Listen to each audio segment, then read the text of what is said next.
We are live. Okay, it is 9:01. Good morning, everyone. I will now call the meeting to order, and our first motion, Jeanette, could you read the motion to go into closed?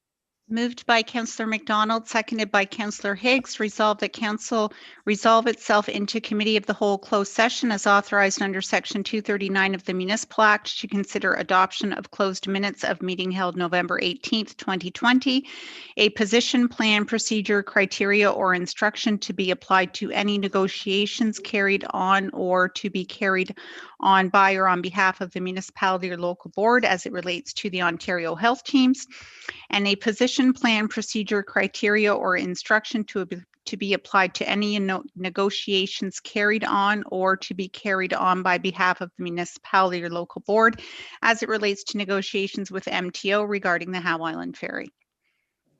Okay, since I can't see Bruce, all those in favor, please put up your hands. And Bruce, are you voting yes or no? Bruce had his hand up. Yeah, yes. Okay, motion's carried. Now, we will leave this meeting. There is an email to go back into closed. So leave here and join that one.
Yeah.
9:30. 9:20.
I just hit the space bar to unmute myself.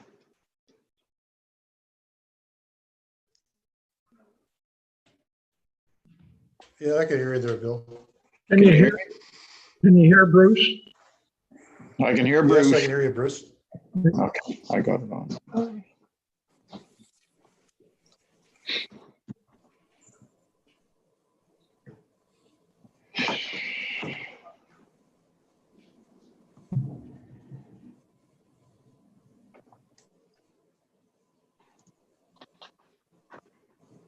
Okay, we have a few minutes before we are going back into open session, so I'd suggest you grab your coffee.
Well, Fran, what are you gonna do with all your spare time now?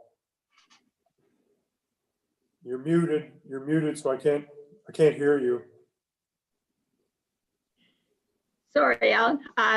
Well, I might have just a little bit of extra time to volunteer and do something else. Who knows? Do you have any role as past warden? No, I don't have a role, which is okay. You've done well. Thank you, Alan. You guys were good to work with. You could have made it really bad, you know. I tried, Fran, I tried. I remember if I may reminisce, the first year I was warden in 2000, the county council decided to vote against the budget.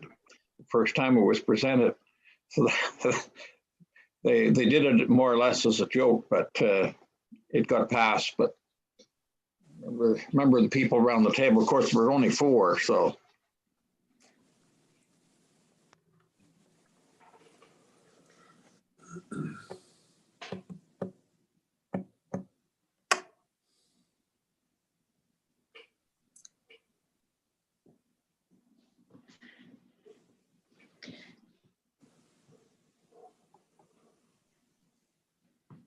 So Jeanette, do I start with the closed session motion and then you take over, or do you take over right away?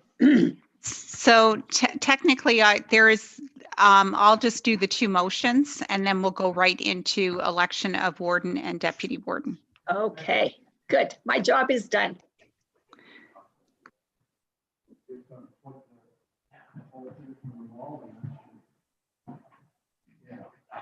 That should make sure nothing, because we won't need it. Brianna, I thought they'd be. When it's dark out, it looks a little brighter. that was her. Brianna, Yes, I'm here. are you supposed to send a link to Louise? I have sent that, so she should be receiving it momentarily. Okay. Thank you.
Brianna, are we good to go, or are we waiting on Louise to get Councillor Vandewaal up and running?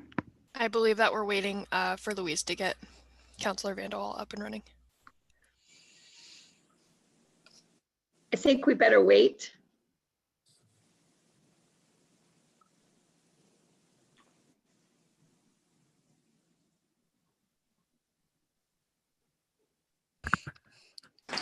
Jeanette, they're up on the screen now.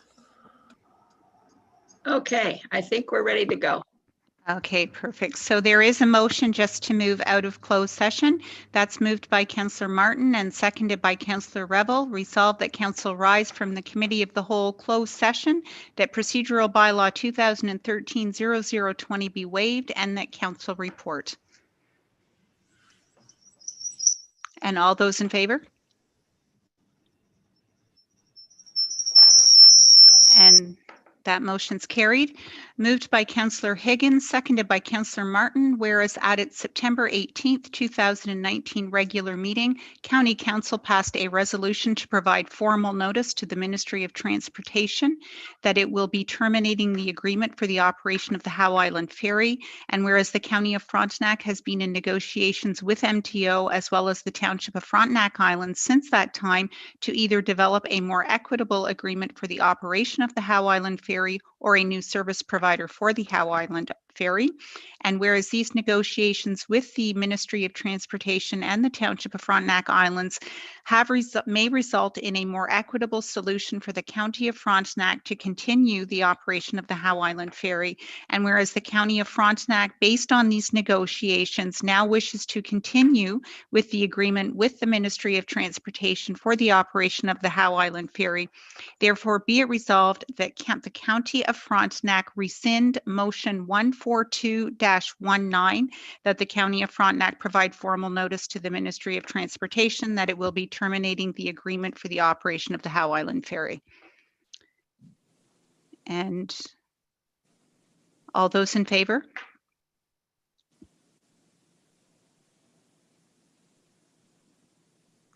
And that motion's carried. So we're now going to move to the election of warden and deputy warden. So at this time, I'd like to ask for nominations for the office of warden. I would like to nominate Ron Vanderwall. And is there a seconder for that? I would be pleased to second that. And all those in favor? Okay, are there any other nominations for the office of warden? Seeing none, if I could just get a councillor to move that we close nominations. Also move. And a seconder? Councillor Higgins? And all those in favor that nominations be closed? And that's carried. Councillor Vanderwall, do you accept the nomination for warden? Yes. Okay. So I will now move to the election of deputy warden. If I could get a nomination for the office of deputy warden. Nominate Dennis Doyle, Councillor Dennis Doyle. And is there a seconder for that motion? So Councillor Revel? All those in favor? And that's carried. Are there any other nominations for deputy warden? Seeing none, could I please ask for a motion to close nominations? I move we close nominations. And is there a seconder for that motion? Councillor I will McDonald? Yes. And all those in favor of closing nominations? That motion is carried. Councillor Doyle, do you accept the nomination as deputy warden? Yes, I do. Okay, so I would like to turn it over to the meeting over to Darlene Plumley, the CAO Clerk Treasurer for the Township of Frontenac Islands, to administer the oath of office for Deputy Warden Dennis Doyle.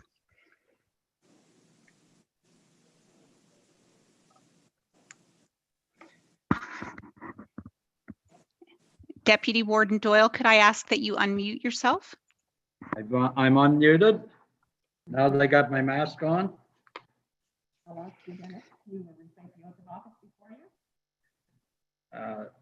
I, Dennis Doyle, having been appointed to the office of Deputy Warden in the municipality of the Corporation of the County of Frontenac, do solemnly promise, and declare that I will truly, faithfully, and impartially exercise this office to the best of my knowledge and ability. I will not receive and will not, I have not received and will not receive any payment or reward or promise thereof for the exercise of this office in a biased, corrupt, or in any other improper manner. I will disclose any pecuniary interest directed, direct or indirect, in accordance with the Municipal Act of Municipal Conflict of Interest Act. I will be faithful and bear true allegiance to Her Majesty the Queen Elizabeth II. And I make this solemn promise and declaration consciously believing it is to be true and knowing that it is the same force and effect as made under oath. Declared before me, this is Darlene's card. I guess you say that.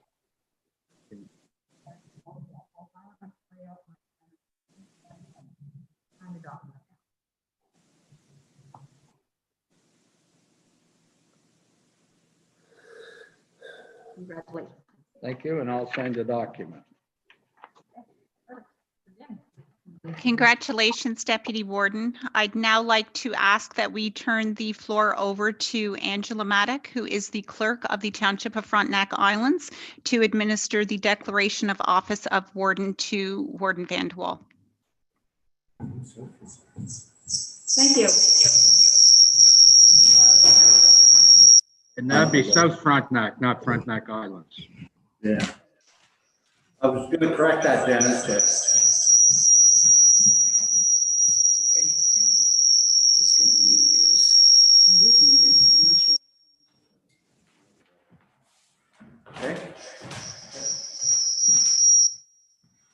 I, Ron Vanderwall, have been appointed to the office of Warden in the municipality of the Corporation of the County of Frontenac, do solemnly promise and declare that I will truly, faithfully, and impartially exercise this office to the best of my knowledge and ability. I have not received and will not receive any payment or reward or promise thereof for the exercise of this office in a biased, corrupt, or in any other improper manner. I will disclose any pecuniary interest, direct or indirect, in accordance with the Municipal Conflict of Interest Act. I will be faithful and bear true allegiance to Her Majesty Queen Elizabeth II, and make this solemn promise and declaration consciously believing it to be true and knowing that it is of the same force and effect as if made under oath. Okay.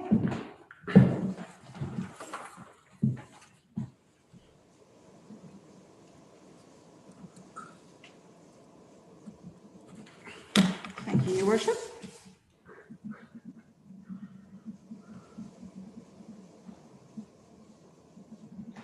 And of course, at this time then, we would like to present you with the chain of office. Congratulations.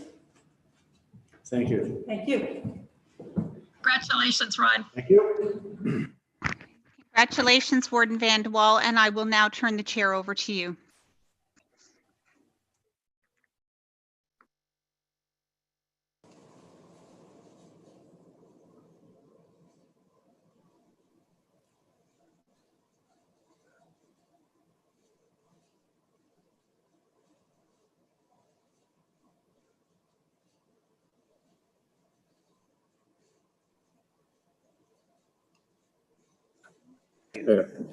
Okay, I think I'm back.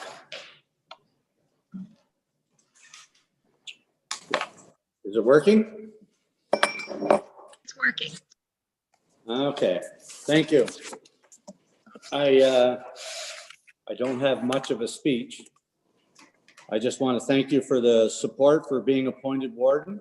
I also would like to thank Francis and Kelly for their leadership in this challenging year. And Francis's speech last year, what she was going to do, I'm not going to have any of that because Francis didn't do it either because of this year. So I'm not going to plan anything. I am just going to do the best that we can together moving forward. Thank you. Congratulations, Ron. Thank you. You too. That way you will not break a promise. That's right. Sort of like a New Year's resolution. without any strings attached. There you go. So, you wanted me to go with declaration of pecuniary interest? Jeanette? Sorry, yes, that's correct. There is no addendum, Warden Vanderwall. Okay. Any declaration of pecuniary interest and general nature thereof? Seeing none or hearing none, adoption of the minutes?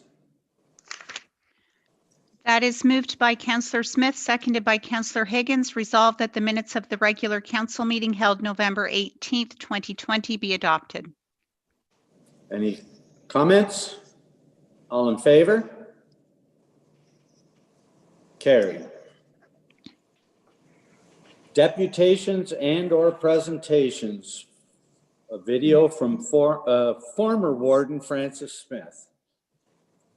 I just want you to know that I'm not the video person, but Matt did an excellent job with putting this all together, and I want to thank him for the work that he did on this.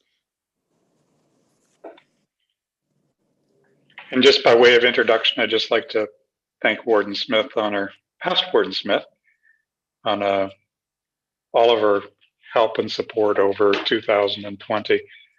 Between us, we've probably been through 15 or so states of emergency, ice storms, floods, feast, famine, grasshoppers, but nothing like this year. And Fran's a true partner. And on behalf of all staff and the residents of Frontenac County, thank you for all you did in 2020, Fran, and all the best going forward. Much appreciated.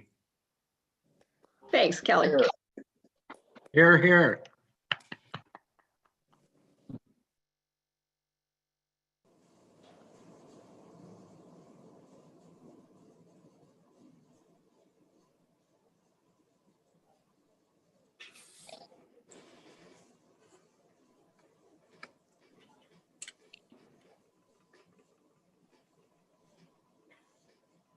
A silent word. That's the quietest I've heard you, Fran. Can't hear you, Fran.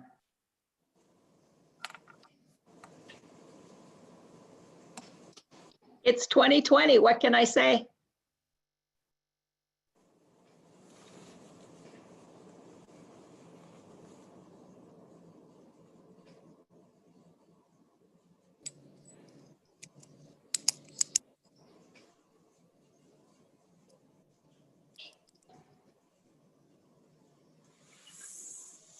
I'm just going to unmute myself here and maybe that will help. I'm just going to restart that video. If you guys can let me know if you hear sound, that would be great. One moment. Welcome to our virtual wine and cheese. It has been certainly a different year, and I want to thank all of the members of Yes. Council for all the work they've done over this past year. Being in a pandemic is new for all of us, but I have to say that the staff at the County of Frontenac were exceptional. Every department stepped up. They knew what they had to do. They were ahead of a lot of places in getting things prepared to keep people safe in the paramedics division, in the long-term care, in every department, as well as keeping council safe by moving to virtual meetings.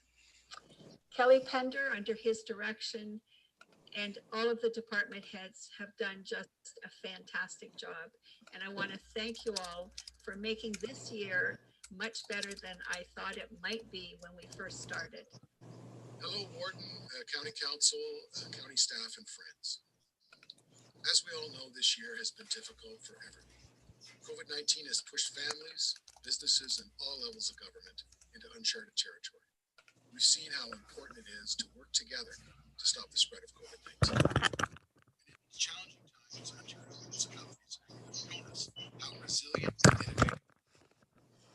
Municipal leaders like yourselves and your staff have risen to the challenge by working around the clock to maintain day-to-day operations and make important decisions to keep communities safe and operational. Even your own assessment center to support those. It's lagging, it always does. I'm proud to hear your long-term care facility adapted to provide safe measures Brianna, maybe we could just send the video to the counselors. There's not much sound here. That's why our government acted quickly to help municipal councils, committees, and certain local boards continue to function by allowing them to meet That elections. sounds like a good plan. You can hear a few words here and there, and that's all. Ontario municipalities during the Safe Restart Agreement negotiations, securing up to $4 billion in phased emergency assistance to Ontario communities. Our government also invested $510 million into our communities through the Social Services Relief Fund to help local service managers and Indigenous program administrators support our most vulnerable. COVID-19 has tested and tried our province, our communities, and each of us individually. Yet in the face of this challenge, we work together to strengthen our communities and reinforce our partnerships to get Ontario back on track. Thank you. Hi there, this is Mark Erickson, your Member of Parliament for Kingston and the Islands. Thank you for this opportunity to share a brief message during the County of Frontenac's year in review. There's no question that we have faced unexpected and unprecedented challenges throughout 2020. Yet communities across the nation have come together to support one another.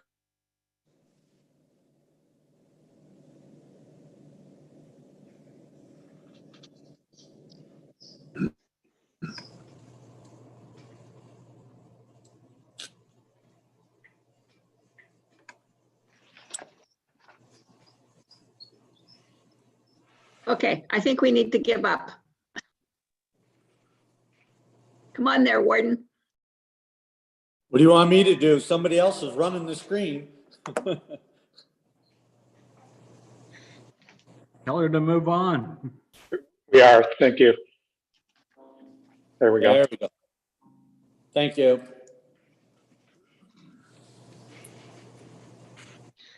Okay, is there any deputations or proclamations?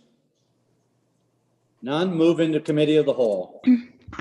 Moved by Councillor Higgs, seconded by Councillor Martin, that council adjourn and meet as committee of the whole with the deputy warden in the chair. All in favor? Carried. I don't have the agenda, so you'll have to tell me when we're going back to the other. Go ahead. I guess I better unmute then. Take my mask off. No briefings today? No, Deputy Warden Doyle, there are no briefings. And we have recommended reports from Chief Administrative Officer. The first one, consultant briefing, Mr. Ian Shelley. Is Ian with us? Hello, Deputy Warden. This is Richard Allen, Manager of Economic Development. I'm just here to present to you and introduce you to Ian Shelley. He's the consultant who was contracted by the county to conduct a third-party review of the economic development service. He spoke with all of the mayors and township staff as part of the process, and you'll hear a little bit about that in his presentation.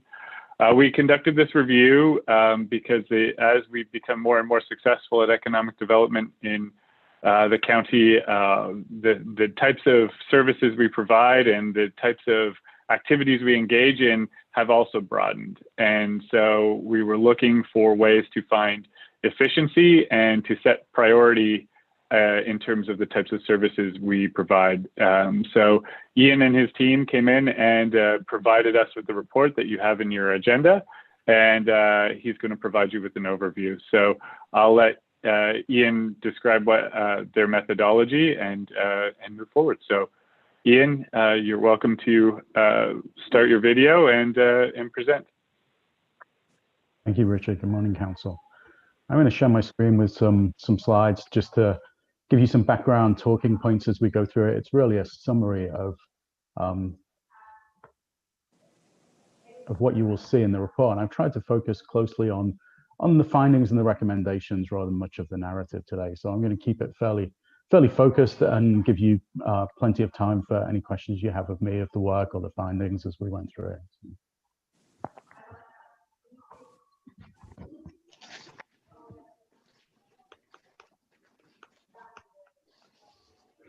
The approach is fairly straightforward. We always start with a discovery, get an understanding of the situation. There's some documentation review involved in this, but predominantly it was a really reasonably extensive consultation. We spoke with staff at the county, staff at the townships.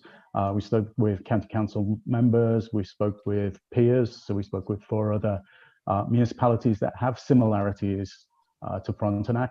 And we spoke with other stakeholders, whether that was the RTO, the CFTC, whether it was organizations within Kingston, but other organizations that have influence on economic development in Frontenac.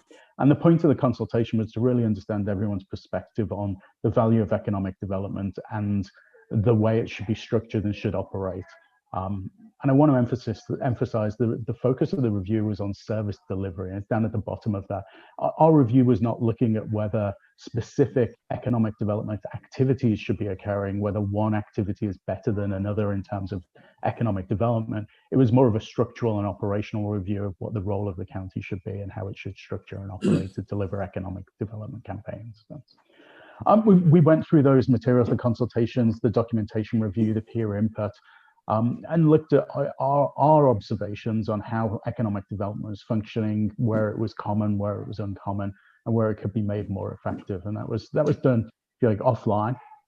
And we brought that back to a working group of CAOs and economic development staff, where we effectively presented our observations and some of our thinking on where that could go, and took their feedback on what was the, some of the more palatable directions, if you like, for Frontenac. So that was really a checkpoint to say, we as outsiders think this about what we've seen and how you operate economic development. As insiders, does it make sense, or do you see things differently? So that really helped shape some of the final directions that we've presented in the report. And then finally, we put that together in a report that you've seen, and that was reviewed iteratively with staff at the county and with the townships. They've also had an opportunity to input into the final report. Sort of commented on scope already. It was very much focused on how you run economic development, not the specific campaigns that are employed. Next few slides, I'm just going to run through our findings, if you like, our observations that we played back to staff. The first one relates to direction. I mean, there was some directional documents that were available to us, the economic chart or the strategic plan. And our observation there is they provided open direction, in the sense that it gave license to do almost anything related to economic development, but it didn't provide specific outcomes that could be used to help prioritize and make choices. And that to us was critical, is that you're not going to be able to do every form of economic development out there. So how do you make decisions about whether action A is the right one or action B is the right one? And we really felt that a clear statement of economic development objectives would be essential in trying to make those decisions about how you set priorities. The other observation is I really like the dashboard that the economic development team have been using, and partly because often when we do these reviews, we see dashboards that are heavily focused on activity. This is what we did.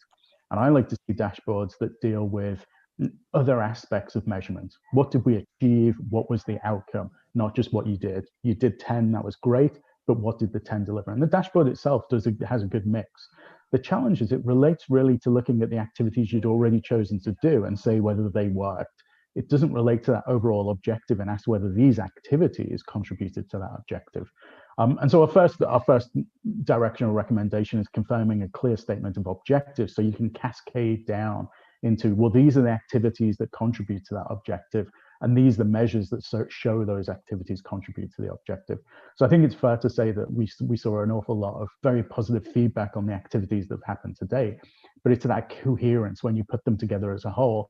Is it moving economic development for the region forward in the direction you want, or are these separate individual campaigns that could be going in disparate directions? So our first recommendation is a clear statement of objectives. The second set of findings, and this is probably the more material one of the 4 for me, relates to the role of the county. There's 2 staff in the team. We put forward a framework of economic activities. There was about 15 activities, if I remember correctly, to say generally these are all the economic development-like things you could be doing. And with 2 staff, the question is really how many of them can you get your arms around and dedicate some resources to? It was very clear that a small number of the activities at the moment are taking a vast amount of the resources. So I think 3 of the activities took 70, 80% of the staff time. And when we looked specifically at the activities that are being done, it was clear that many of them weren't taking the regional view. They were taking a local view. They were addressing local economic development elements and not really taking the full regional picture. And part of that is a tension between the capacity at the county and the townships in our eyes. So that was natural that there will always be this tension about what's done locally and what's done regionally. But we're suggesting a greater focus on regional attraction and investment to the region. The other observation we made with this is there's lots of organizations out there. I think if I picture the chart that we had in there, there was around 8 organizations listed that do some form of economic development that impacts the county, whether directly or indirectly. And when you look at who's doing what, there was an awful lot of overlap in certain areas. There was a few gaps as well, but certain areas, small business support was one of them, where there were many organizations supporting that. So the second part of this recommendation is take a more focused view and strip away and say, if there's someone addressing this need, do we still need to be an organization that's providing support in there? Or would it be more valuable to look at some of the unaddressed areas? So refocus the efforts, particularly on attracting new businesses, new residents. So as a regional view, looking outward and saying who's going to move to this area, and that attraction, the decision about that should be linked closely to the outcome. We had a great conversation with CAOs who put forward this idea of sustainment of the economy as being the objective of making sure we've got enough new residents coming in and enough new businesses arriving to sustain the economy. And if that was the sort of objective statement you come through, you can see how that can translate into a set of objectives that can be written about, well, what do we need to do to attract residents and businesses that are going to create sustainment? The other discussion that was sort of hotly had was around this idea of visitors and the visitor economy. And I think without a doubt, if Frontenac does nothing, they will benefit from that rising tide comment that we talked about in the report. That, you know, there's lots of activity in the region broadly beyond the county's boundary around visitors, and that will happen naturally. You will have some flow of visitor economy. But there was a general sentiment to say, if we really put that as our focus, we don't necessarily have the infrastructure in place to take full advantage of that. And maybe it's premature to put that at the top of our objectives.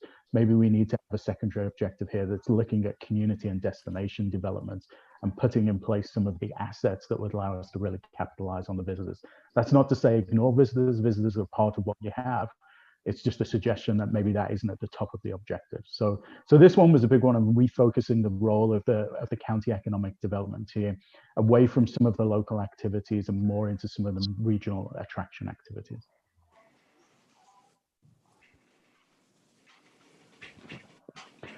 Sort of coupled with that, one of the points that came through in many of our discussions, which we've referred to as coordination, was this idea of the townships and the county working together around economic development. I think it's fair to say historically the townships had limited capacity for economic development and the county was looked to as that function. And to some extent they've gone out and they've done it, and they've done it somewhat independently. And I think as we went round, I've put here an emerging desire.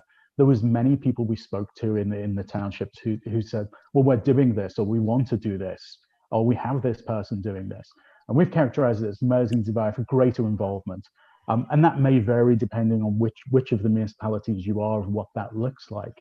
But we really felt that coordination of the various entities within the county would now be really helpful. So not just understanding what's happening that affects you directly, but understanding broadly what's happening in the county, what the objectives are, and how everyone contributes.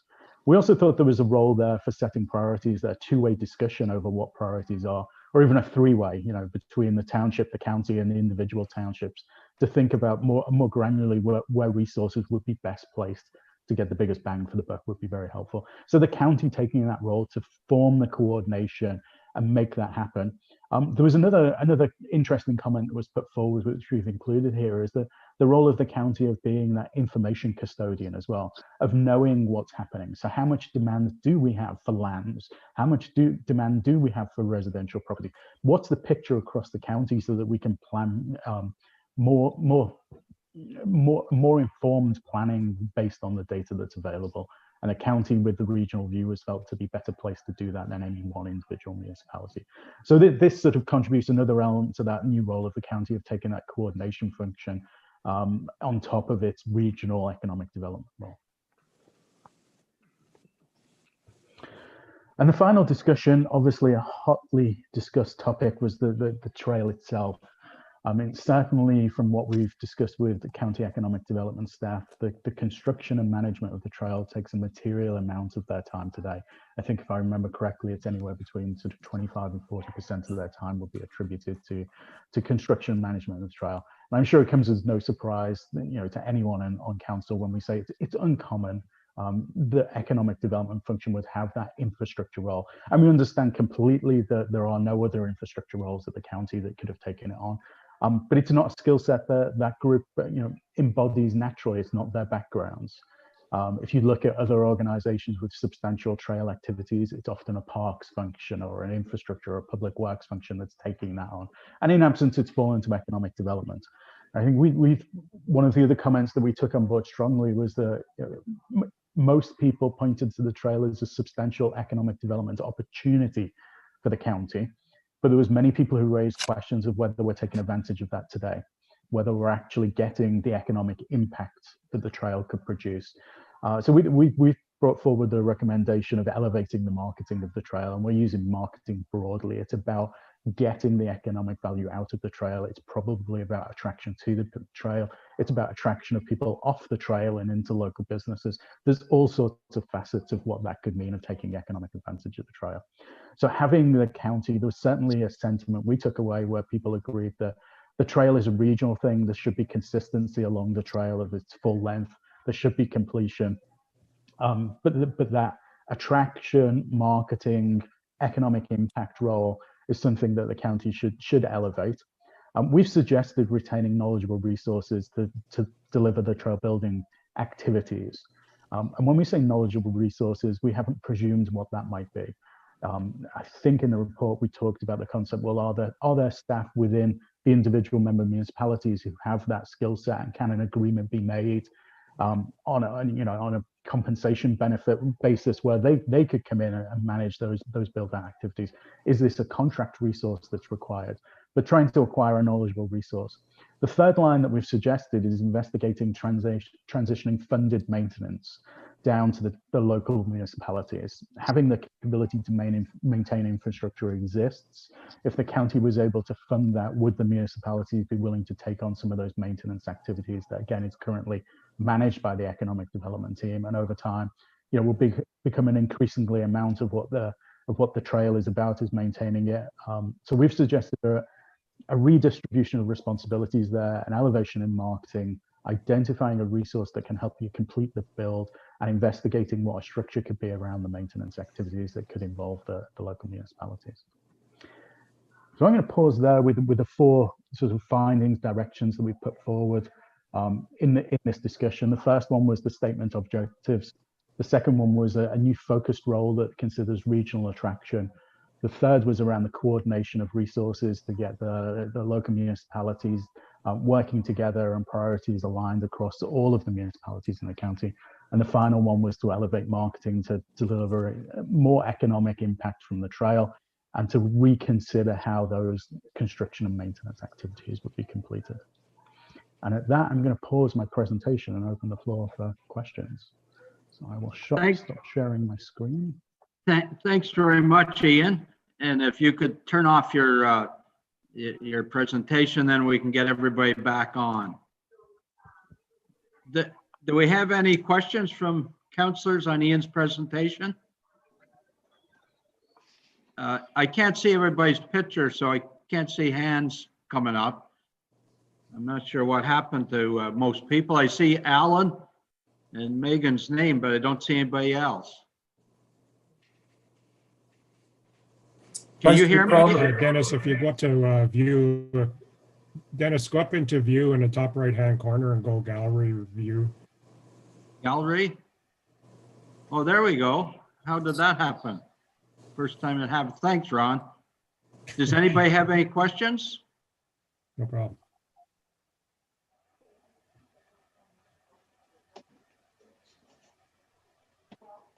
Dennis, just, Can you see me, just Dennis? Dennis, Yeah, so it looked like I had internet problem here. okay. Just a comment. I think definitely some of these recommendations need to be discussed at the local level. And then maybe we could bring back to council, county council, what the thoughts are of our staff. That's a good point, but we should get this package circulated to, this presentation circulated to all councils to comment on. Because the suggestion is that we have to work closer together with Richard and Allison. Bill, did you? Through you, Mr. Deputy Warden. When I was reading through this information, I'm just wondering if, for the good of the county, I'm wondering if we should have a person informed about the county assets in regard to things like high-speed internet. You know, our location in the county versus halfway between Toronto and Ottawa and the US. And should we be concentrating or spending some time in trying to attract a large investor to the county, which a large investor, for example, in Lennox Staddington, they got Goodyear to come and invest there. And the fallout from that was a tremendous amount of economic growth within the region.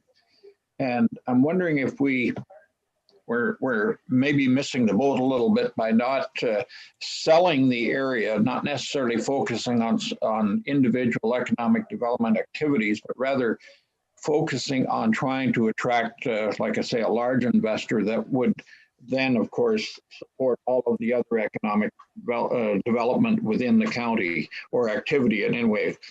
That's my feeling in reading through this report. And I turn it back to you, Mr. Deputy Warden. Thanks, Bill, for the comments. Anybody else?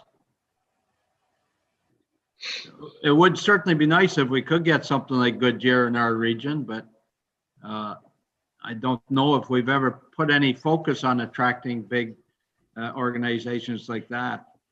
Ron Higgins? Yep. So this part of the agenda is, I think, is just a presentation. I think when we get to the next agenda item, that's where we talk about implementation and the way forward. I just wanted to make a comment that this is a draft report for discussion.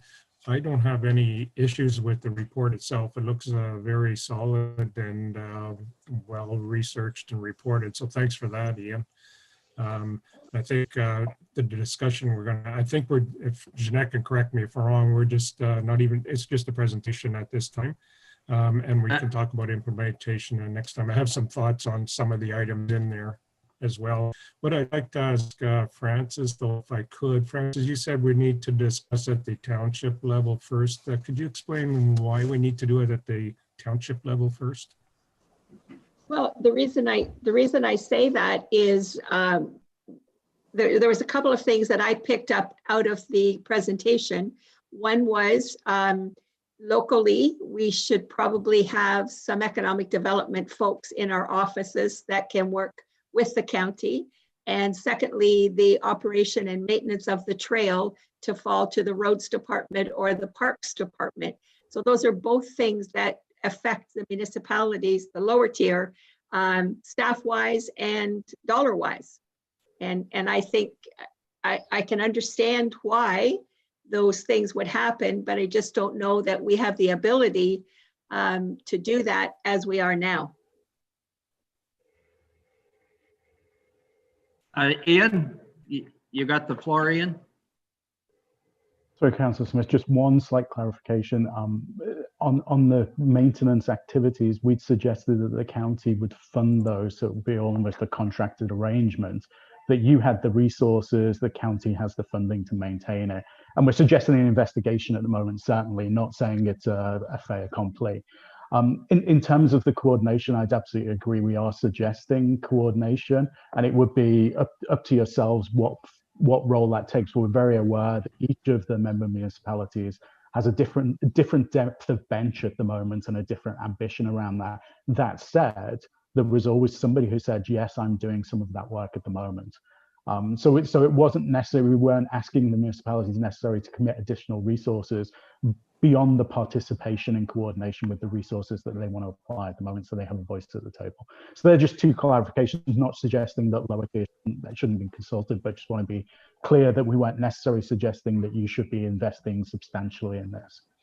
No, but if you read between the lines, you're going to be investing either dollars or time and talent.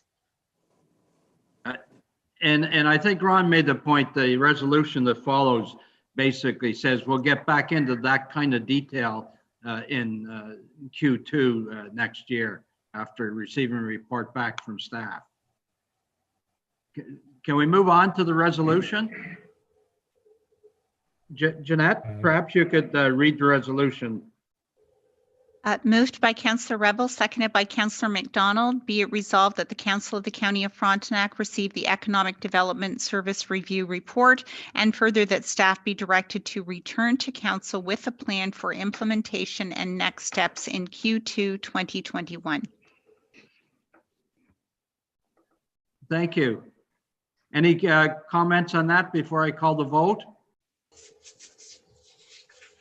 Having seen none, I'll call the vote. All in favor?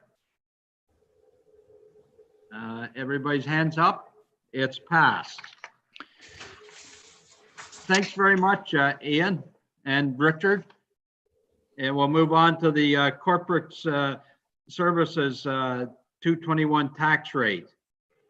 Moved by Councillor Higgins, seconded by Councillor Smith. Resolved that Council of the County of Frontenac accept the Corporate Services 2021 tax rate report, and further that Council consider a bylaw introduced later in the meeting to establish the 2021 tax rates. Do we have any comments on that? I guess other than my standard, I think we should be looking at different rates for commercial and industrial than residential. I don't think anybody wants to do that, though. I'll call the vote. All in favor? Fran? Fran's frozen, but I assume she's in favor, unless she speaks up. It's passed. The next one is corporate services draft budget. I see that Alex did his magic and got the rate way down. Thank you, Alex. So that's moved by Councillor Higgs, seconded by Councillor Martin. Resolved that the Council of the County of Frontenac receive the Corporate Services 2021 Draft Budget Revision Report, and further that Council amend the budget to reflect the adjustments outlined in the report, and finally that Council of the County of Frontenac pass a bylaw later in the meeting approving the 2021 budget.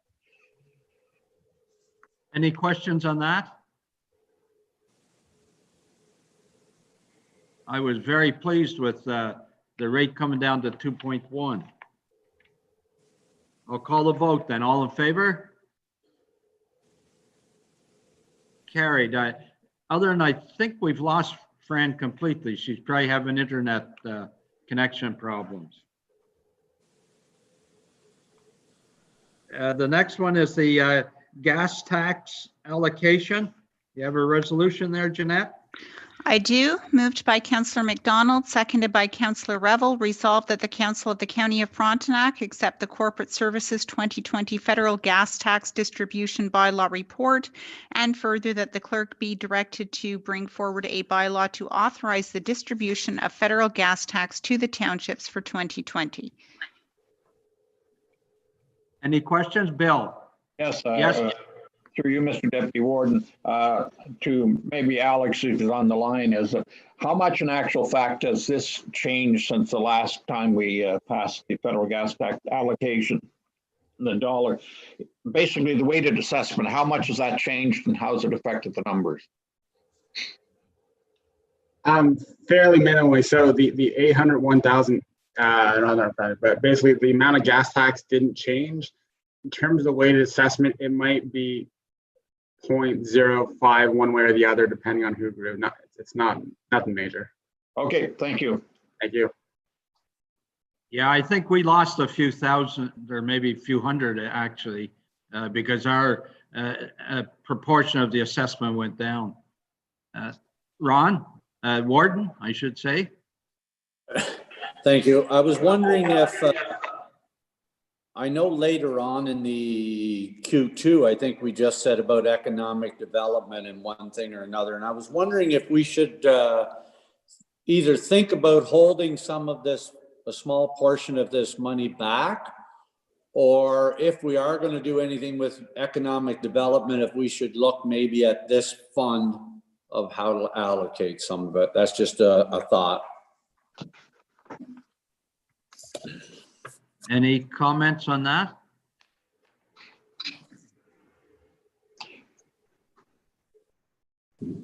Bill?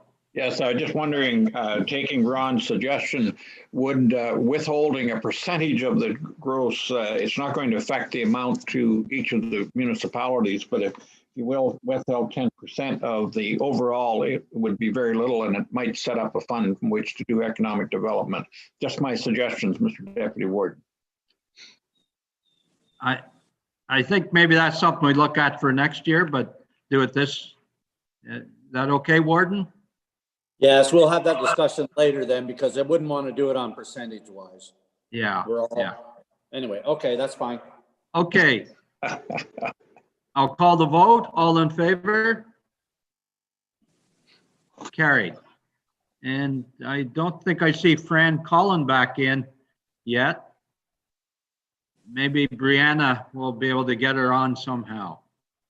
Okay, the next one is the tax rate. Where are we now? Are we tax ratio? Yes. That's correct.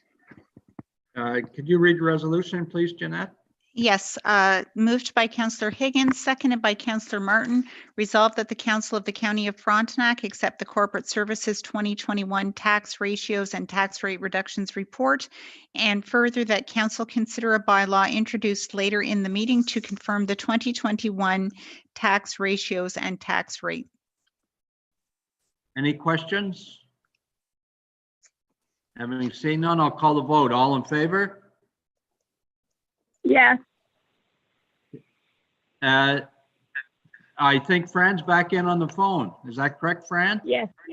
Oh, yes. good. I have lost power, so I'm on my Come cell back. phone. The next one is Fairmount accounts receivable write-off.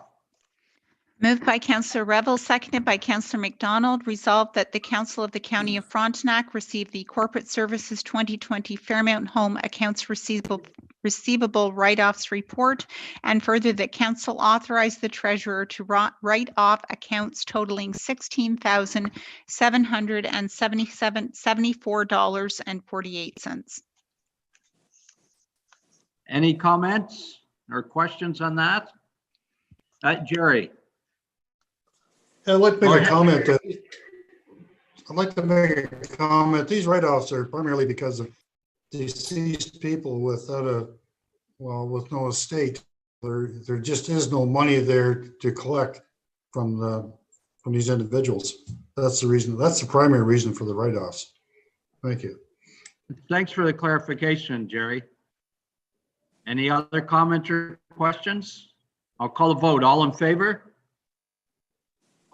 Yes. Yes, Fran, thank you. The next one is establishment of committee to undertake comprehensive review.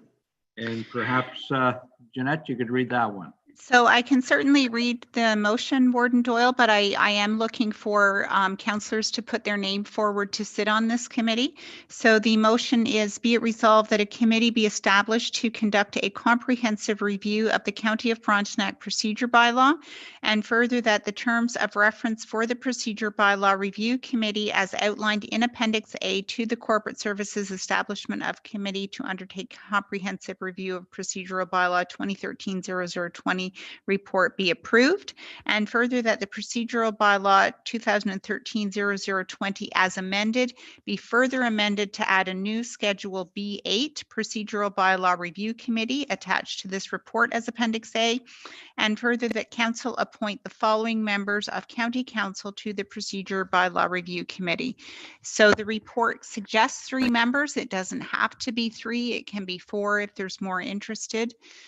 I did mention this when I was carrying out the review of my business plan back when council was considering the budget in October, but no members of council have expressed interest. So just looking for 3 volunteers. Yes, on the people for this committee, I was going to suggest, since the mayors are very busy with communal services and planning and a bunch of other things, that it might be something we ask our second person from each township to step up for. And I know Alan is very busy with the Cataraqui Conservation Authority, the library board, and CDAC, and perhaps a couple others. And I was wondering if Jerry, Bill, and Bruce would be willing to step forward. Bill? Mr. County Warden, I've already expressed my interest in doing this, but I have a question in regard to those who have been through the process. What kind of time commitment are we looking at here, and what's the time frame in which to actually have a document back in the hands of County Council? So we're hoping to perhaps have a meeting once or twice a month. They will be via Zoom. We would like council to go over each section of the bylaw. It is your bylaw. It governs how you run your meetings, and we want to make sure that it works for you. We can also look at, when reviewing this bylaw, some of the criteria that you may wish to set in terms of electronic meetings. So if council will recall, back in September, we did pass an amendment to the bylaw to allow us to continue with electronic meetings for 1 year past the end of the pandemic. Just to quickly get it into the procedural bylaw so that it gives you time to review any criteria that you want to set around that. So that would be included as well. But it's basically a case of most of you have been on council now for a number of years, county council for the last 3 years. So it's just a case of what's working for you, what's not, understanding the purpose of the procedural bylaw, and making sure that it works for council. Okay, through you, Mr. Deputy Warden, I will then let my name stand. Bill McDonald is one of the councilors. Thank you, Bill. Jerry Martin, can I make a comment, please? Yes. Our township have just completed a procedural bylaw amendments to bring it up to date. And I think we should be able to use some of that work that we've already done to bring the county as, work completed, and perhaps it would work at the county level. I'd like to stand for this committee as well. Well, perfect. Thank you. How about young Bruce? Yes, I'll accept the position. I'll be the.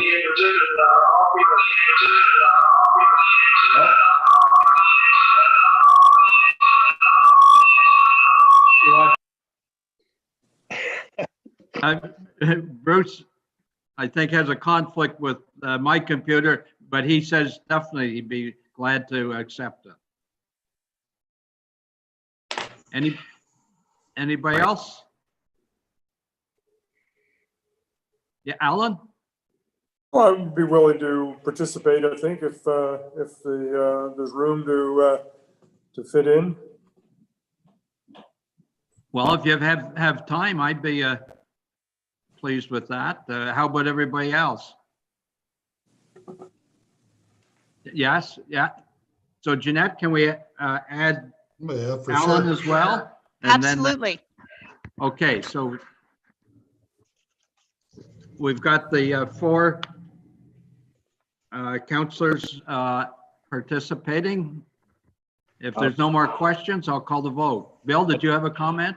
Yes, Mr. Deputy Warden. I'm just wondering if this is a format of which we should actually meet in person around a table at one of the rooms at the county, in which we can actually throw paper on the table and chat amongst ourselves. Would that be possible? Well, either at the county or at another location. There's some sensitivity with Fairmount there about meeting at the county building. Right, I understand that, but I just would like, if we're working on a document like this, it's probably a good idea to actually be in person rather than trying to do that on a computer. Me not having a lot of computer skills. If we go into the red level on Friday, that might not be able to happen. That's true. We won't be in red Friday. We might be in orange. So keep in mind that we do strictly follow the public health guidelines. So if they're suggesting that we don't meet, I would prefer not to. We can certainly hold it off until there is a time. If the members feel that they would prefer to meet in person, we can certainly hold off until a time when it's better to do that. But we do strictly follow the public health guidelines. So if they're asking us to not meet in person, then I would prefer not to do that. And I concur. It's only an opportunity. I don't anticipate, through you, Mr. Deputy Warden, I don't anticipate that there is an immediate urgency in which to look at the procedural bylaw, but notwithstanding, I understand what has to be added to it in regard to virtual meetings. But if we could do it in person, I certainly would favor that, but notwithstanding the situation we're in today. Very good. And we'll leave those details up to the committee once we pass this resolution. If there's no more questions, I'll call the vote. All in favor? Yes. Yes, everybody's in favor. And well, Ron Higgins got frozen, but I think he's okay. Yeah, he's okay. It's passed. The next one, resolutions on the Conservation Authority. Moved by Councillor Martin, seconded by Councillor Higgs. Be it resolved that the County of Frontenac support in principle the Conservation Authority's application for stimulus funding for the acquisition of LiDAR elevation data project and the rehabilitation to rehabilitate KMP Bridge project, and further that the County of Frontenac include as part of the 2022 budget deliberations a project proposal and funding formula for support for the acquisition of LiDAR elevation data project. Any questions on this magical LiDAR system? I'll call the vote then. All in favor? No, Dennis. Yeah. Ron, did you have a Dennis, comment? I had a question before. Oh, okay. I had a question for Kelly before. Yeah. Sorry, Yeah, it looks like I'm having delays on. Yeah, you're mostly Sorry frozen. Kelly. Okay. Go ahead. Kelly, could you could you expand, Kelly, what the funding model you and it's going to look like? Are you looking for funding from the county and townships, like a group funding model? Is that what the intent of this is? Yes, there'll be some sort of funding formula developed with the treasurers, and essentially the exact number will vary depending on whether the conservation authorities are eligible for the disaster relief funding and can be applied to this project, which would bring the cost down a lot. The LiDAR will be most useful for your public works departments in terms of grading and drainage for public works projects, and it's better than survey grade data just because it is to 5 centimeter accuracy throughout your township. So there are lots of advantages to the township and to the county and to the conservation authorities, and hopefully we'll get the grant and we'll bring back a further report on the exact funding. Thank you, Kelly. Jerry, I think, has a comment too. Yeah, I'd like to ask a question about the bridge. Is that bridge, it crosses the Clyde River, but is it actually in Frontenac County or is that in Lanark County? Or does it make a difference? It is in Lanark County, and we have met with the Conservation Authority, and they are meeting with Lanark County. Unfortunately, the grant application that they suggested is the one that we're going to be using for funding for Fairmount. So we've advised them that we're not going to use that application, but we'll definitely support them. Making the connection on the KMP Trail to Renfrew County through Lanark County is a priority, and Richard has met with the general manager for the Mississippi Valley, and we'll work with them however we can to make sure that that happens. Okay, fine. Thank you, Kelly. Thank you. I did call the vote, but let's do it again since Ron was frozen. All in favor? Yes. Yes. Yes, and Ron's hand's up this time too. Thank you. The next one's on the COVID-19 Resilience Fund. Jeanette, could you read that? Moved by Please. Councillor Higgins, seconded by Councillor Rebel. Be it resolved that the Council of the County of Frontenac authorize staff to submit a grant application to the COVID-19 Resilience Infrastructure Stream funding, and further that staff report back to Council on any successful application for Council's final decisions prior to the execution of any funding agreements. Any questions or comments? I'll call the vote. All in favor? Yes. I think Ron's frozen again. Oh, there it is. Yeah, it's unanimous. Thank you. Information reports. The Chief Administrative Officer, Kelly, did you have? There are no information reports, Warden Doyle. Okay. The agenda says from Chief Administrative Officer, but if he's got none, we'll move on. We're down to the reports from the liaison appointees, and the first one is Councillor Higgs on emergency and transportation services.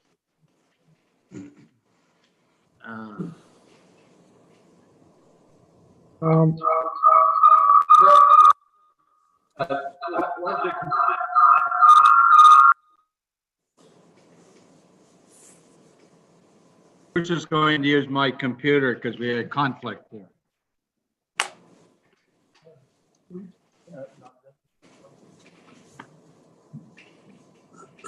Yeah, this report is going to be very brief. Basically, we've heard the situation this morning about the change in management of the ferry, but so really it's nothing major to report. We are continuing to encourage passengers to make payment with touchless option and to wear a face mask when paying with cash. That system is working fine. And so that's transportation. And I do not have any report from paramedics, and I don't suspect I will in the future now with the change in the paramedics situation. So that concludes my report. Thank you, Bruce. And Jerry, Councillor Martin, you have long-term care report. I know you gave part of it earlier, but. Yeah, well, we've had a positive test at the Fairmont on December the 9th. One of the staff tested positive.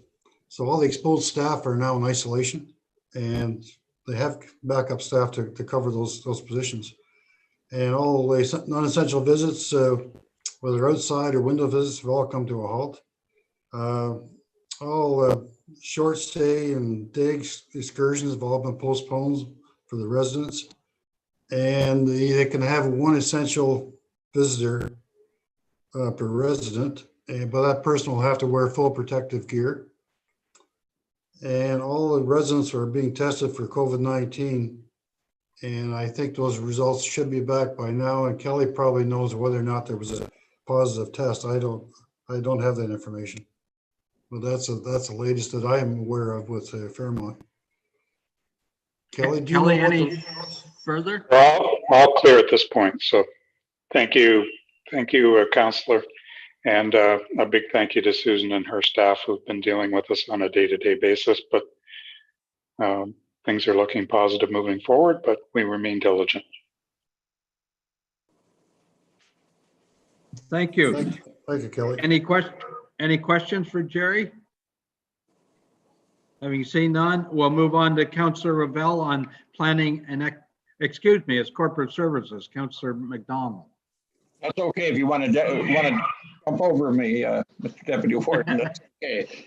Anyway, I do have a short report, and I thank Alex for actually providing it for me because we certainly haven't met in person. And he basically says, outside of finalizing the budget and get ready for fiscal year end, a few updates he'd like you to be aware of. One, that the communication and IT are working with townships in order on getting our new public engagement platform, Bang the Table, up and running. The new portal should help formalize and make it easier to track and solicit public feedback. We're expecting the portals to be up and running before the end of January.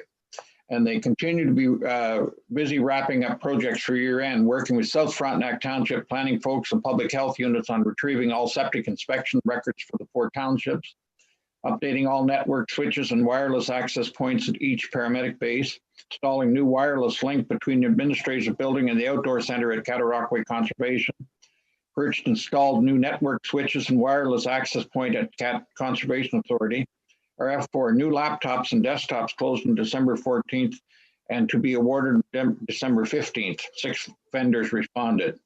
4 new Apple iPads were donated to Fairmont Home and have been configured and ready for use. 2 new servers were installed and configured in South Frontenac for the City View system, performing Great Plains financial software updates to South Frontenac on December 30th and Central Frontenac Islands County system will be updated on January 4th, 2020. There was a report on accessibility and compliance for accessibility earlier in the year, and that's moved forward.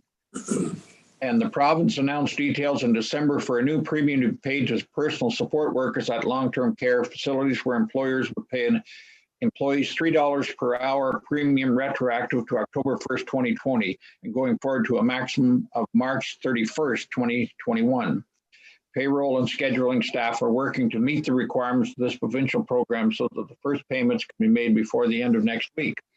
And that, Mr. Deputy Warden, is my report. And thank you, Alan. Thanks very much, Bill, for that report. But during your entire report, my system went down, and I caught the first word and the last word. There you go. Does anybody have any questions for Bill? Don't ask him to repeat it. No. Now, what's our backup plan? The chair get frozen out. It could happen for Ron when he's on as well as Warden. Actually, there's a 15-minute delay, and if we can still have a quorum, the meeting should continue. And if we can't get a quorum back, then we'll have to reschedule the meeting.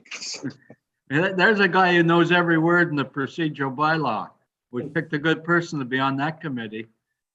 Actually, I think that's Central Frontenac's procedure, not necessarily the county's.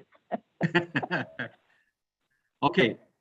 If there's no questions for Bill, we move on to Councillor Ravel on planning and economic development. Thank you, Deputy Warden.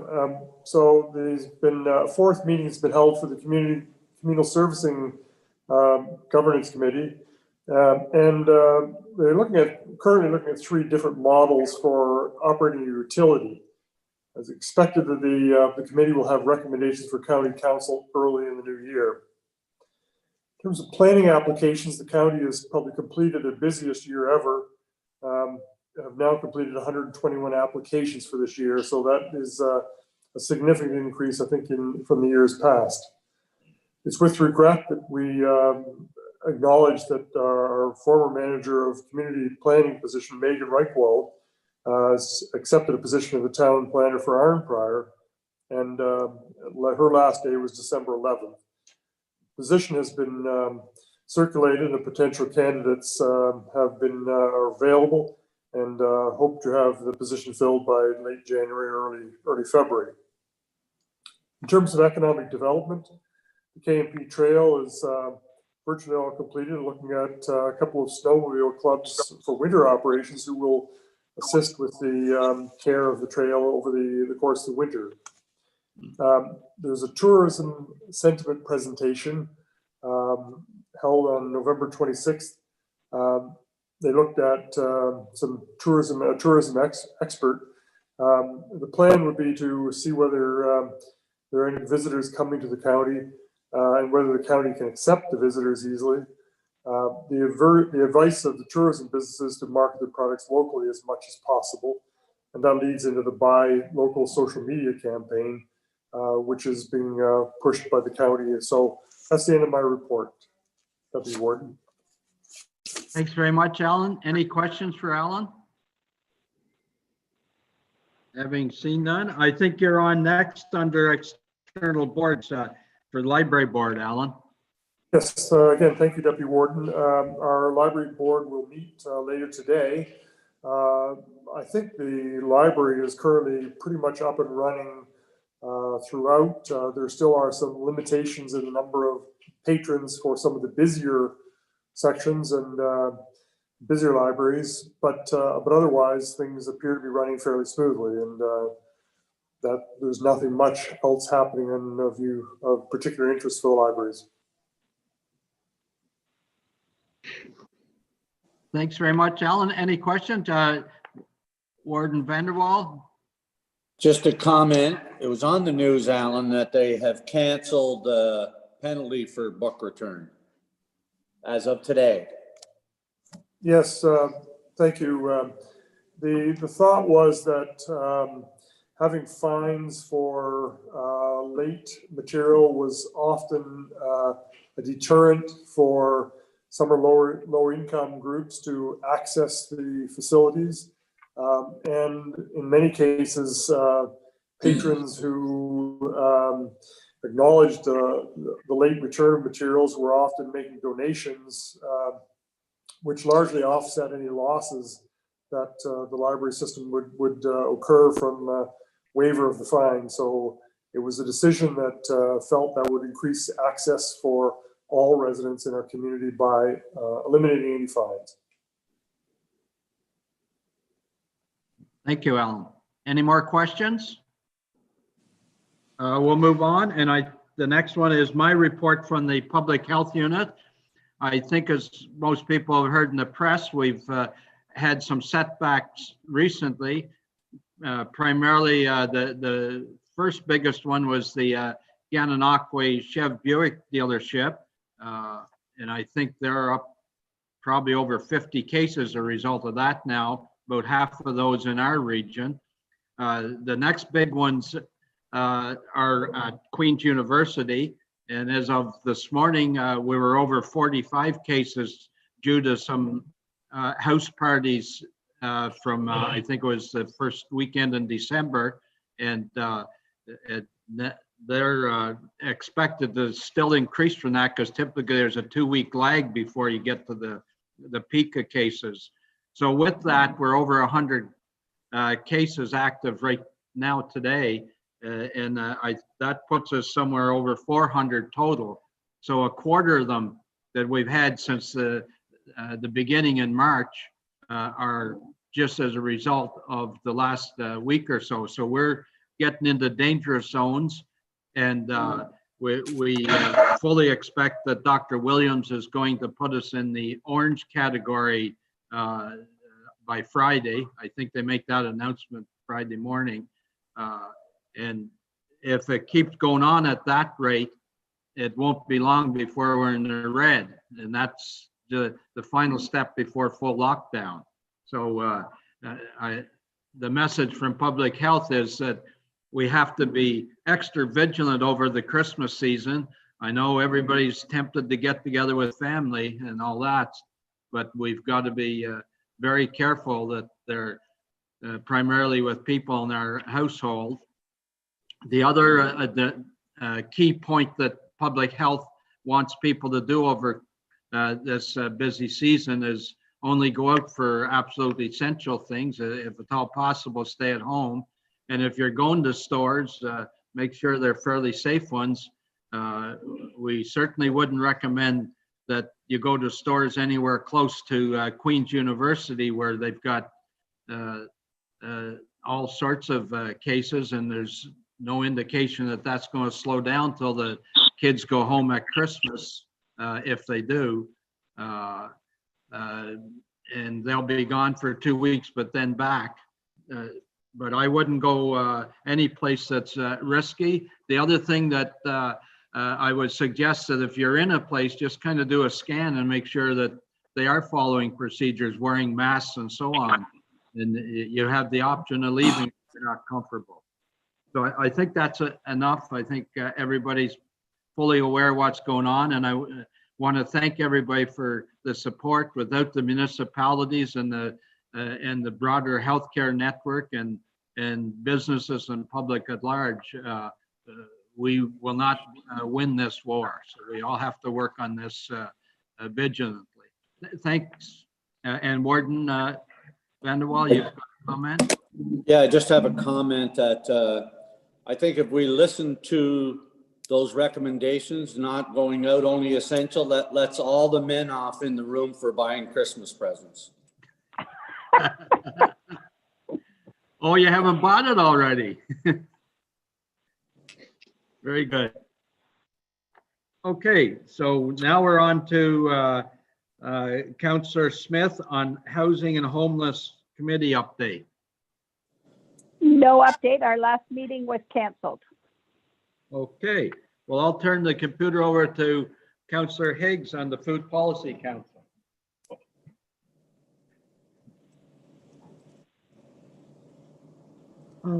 Yeah, I'm pleased to report that the Food Policy Council had a virtual meeting on December the 11th.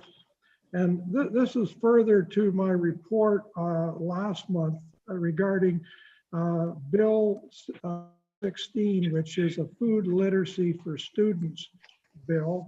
And I reported last month that the first and second readings had taken place in October, and that they were going to have third reading hopefully in January. I asked Frontenac County if they would support this bill, and I believe we're in that position today. The Frontenac Islands Council, our council, passed the motion on Monday to support this Bill 216 motion. And I believe the Frontenac County will be supporting this motion today. This bill aims to ensure that food literacy and skills education be embedded in the school curriculum throughout grades 1 to 12. And Bill 216, the Food Literacy for Students Act, would be the first of its kind in Canada to mandate food education in schools. Deputy Mayor, Warden, that concludes my report.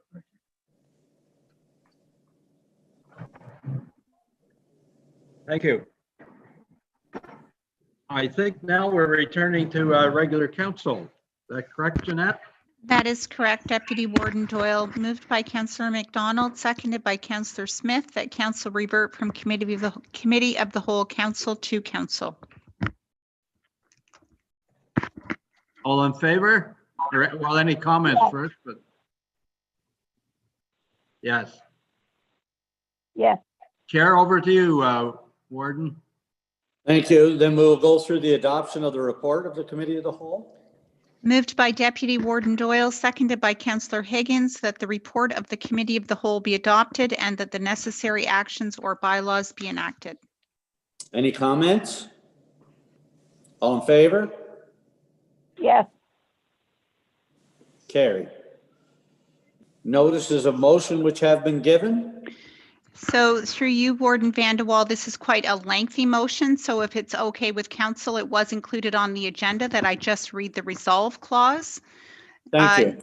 Now therefore be it resolved that the Council of the County of Frontenac offer its support for the passage of Bill 216, the Food Literacy for Students Act 2020, and further that a copy of this resolution be forwarded to the Honourable Doug Ford, Premier of Ontario, the Honourable Stephen Lisi, Minister of Education, the Honorable Christine Elliott, Minister of Health, the Honorable Ernie Hardeman, Minister of Agriculture, Food and Rural Affairs, Daryl Dramp, MPP, Hastings, Lennox and Addington, Ian Arthur, MPP, Kingston and the Islands, Randy Hillier, MPP, Lanark, Frontenac, Kingston, the KFLNA Food Policy Council, the City of Kingston, and the County of Lennox and Addington. Any discussion? All in favor? Yes. Carried.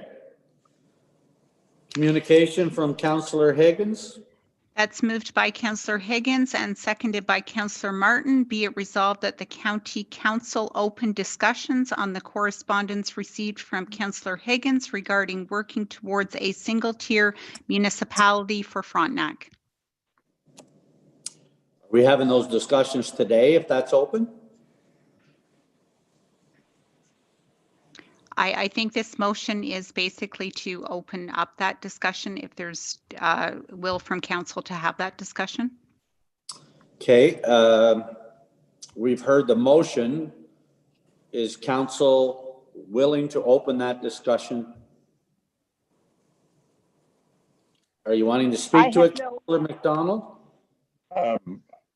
Through you, Mr. Warden, I believe, I just want to get a clarification perhaps from Kelly that this type of information was presented during the discussion with Rob Wood in regard to strategic planning moving forward.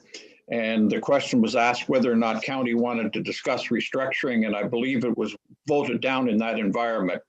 Perhaps Kelly would, if he feels he'd like to, he may not, but that was my understanding, that restructuring was taken off the table for discussion. I don't know that it was a vote per se, but it's certainly a straw vote in consideration given at that time. I think this is more in reference to the strategy core document and moving forward. There isn't a motion on the books, so council is free to have the discussion if they so wish. Councillor Bell. Thank you, Warden. So I'm not necessarily advocating for discussion today, but certainly I guess a couple of comments I would make associated with the submission. So there's a lot of ideas to unpack in the material that's been presented to us. And I certainly commend Ron, you've put a lot of thought into your plan.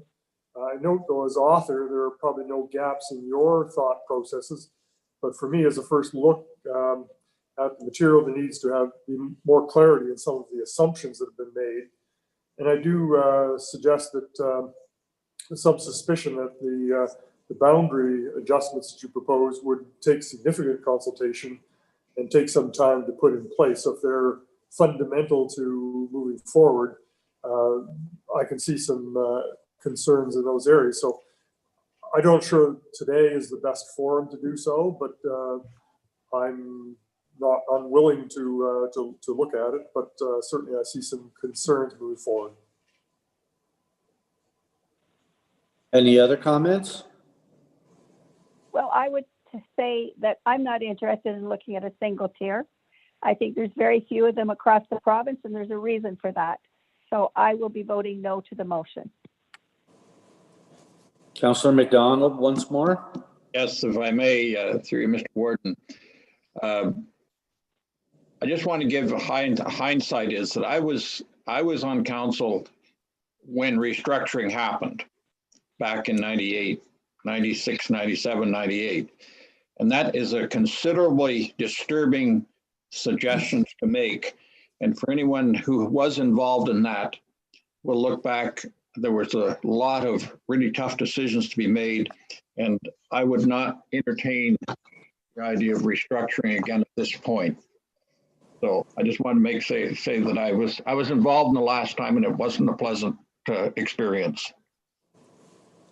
I guess the only other thing I might add or ask Councillor Higgins is, could we put this off till the first quarter of next year, have the report again and have a discussion at a committee of the whole or something on it? For some of us, we have another meeting at 11:30. I don't know how much in depth you want, or if you want to give some highlight on it. And if you would like to defer, I would support a deferral if you wanted to bring it back for further discussion, but that's up to you. So I in would move a response to that, deferral. My intent today. So can I answer first? I was asked a question. Yeah. My intent today was just to put this out. The reason this has come about is because the input that I provided was not included, and the consultant told me it was told not to. And I'm not going to go down that road. I was quite upset, quite ticked off, and I was going to call for an investigation, but I'm not going to do that. It wouldn't be in anybody's best interest. So my intent today is we're moving ahead on a draft report. We don't even have a final report on the modernization report, and we're moving ahead on recommendations and actions. So my intent today was to try and see if we can come up with a method on which we could ensure that we're looking at a single tier municipality when we're making our decisions. I realize everybody's against a single tier municipality and beating my head against the wall, so I'm fine with that. I respect council's decision in that regard. But I know that I would like to be proactive when we're doing our activity going forward and looking at anything we do at it from a single tier perspective, because the province is going to come down on the next term of their mandate. If they get elected again, they are going to come down. They delayed it this year because of the COVID. But I do know that it's going to be back on their agenda where if they get reelected in their second year. So my intent today is not to belabor the fact that I want to move towards a single tier municipality, but the council thinks as a group that we look at it, everything we do from a single tier municipal perspective. The issues we're having today, and there's a number of them, we can't agree as a bunch of townships on the county on a lot of things. Regional roads is one, there's a number of others. We need to collaborate and work as a team, and going forward need to look at all the actions we do is unified and working together as a team on the initiatives that came out of that modernization report, which I consider are great recommendations, but I just want to make sure we focus our attention towards looking at a single tier municipality. So that's where I'm coming from today. The motion I have is to look at option C, which is to create a corporate entity. We don't need to do that. If I can just get council to agree that we look at all our decisions with a single tier municipality in our future vision, I'm okay with that. On that note, though, I think you made an assumption to say that everybody is opposed to it.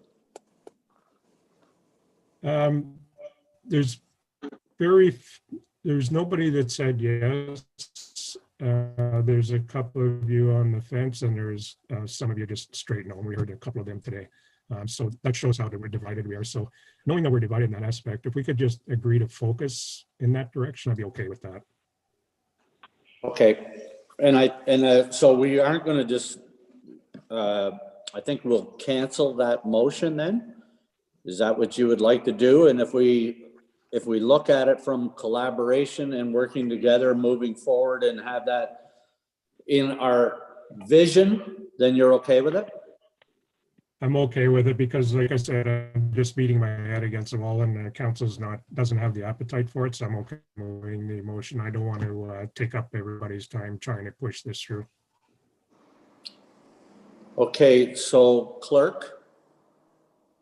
So we should defeat the motion? So through you, Warden Vandewaal, Councillor Higgins, are you withdrawing your motion? Based on a discussion we're having here today, yes.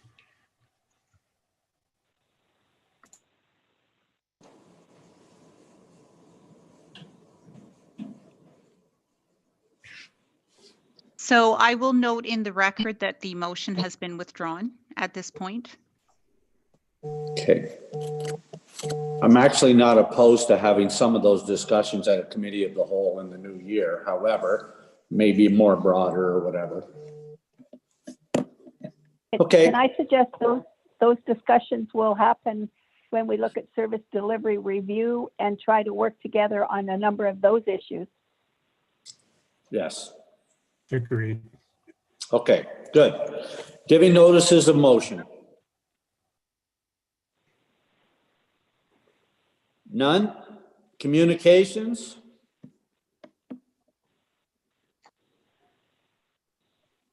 Do we have a motion on that, or just that they consent to the following? No, there's no motion, Warden Vanderwall. Okay. Nobody wanted anything pulled out of there or done any with all of those communications? Then we are down to, hold on, if I can scroll down far enough to find the end of it. Other business? Councillor Rebel. Thank you, Warden. Just a housekeeping matter more than anything. Are we signing back into the same account when our joint facility committee is going to consider our meeting at 11:30? I don't want to answer for Brianna, but I think they sent us another link, didn't they? Yes, there is a separate meeting invite for that, just because there's different people attending. Thank you. Okay, public question period. Bylaws. Moved by Councillor Higgs, seconded by Councillor McDonald. Resolved that leave be given to the mover to introduce bylaws A through F that have been circulated to all members of County Council, and that bylaws A through F be read a first and second time. First and second, all in favor? Yes. Carried. Moved by Councillor Higgs, seconded by Councillor McDonald. Resolved that bylaws A through F be read a third time, signed, sealed, and finally passed. Any questions or comments on those? All in favor? Yes. Carried. Moved by Councillor Rebel, seconded by Councillor Smith, that the meeting hereby adjourn at 11:01 a.m. All in favor? Yes. Carried, and we'll see you in about 15 minutes, I guess. Not all of it. If we can find the link. Okay, thank you. Merry Christmas, everyone. Yep. Merry Christmas and Happy Hanukkah and all those other things. Merry Healthy. Christmas. Stay safe. I want to Be wish safe. 2021.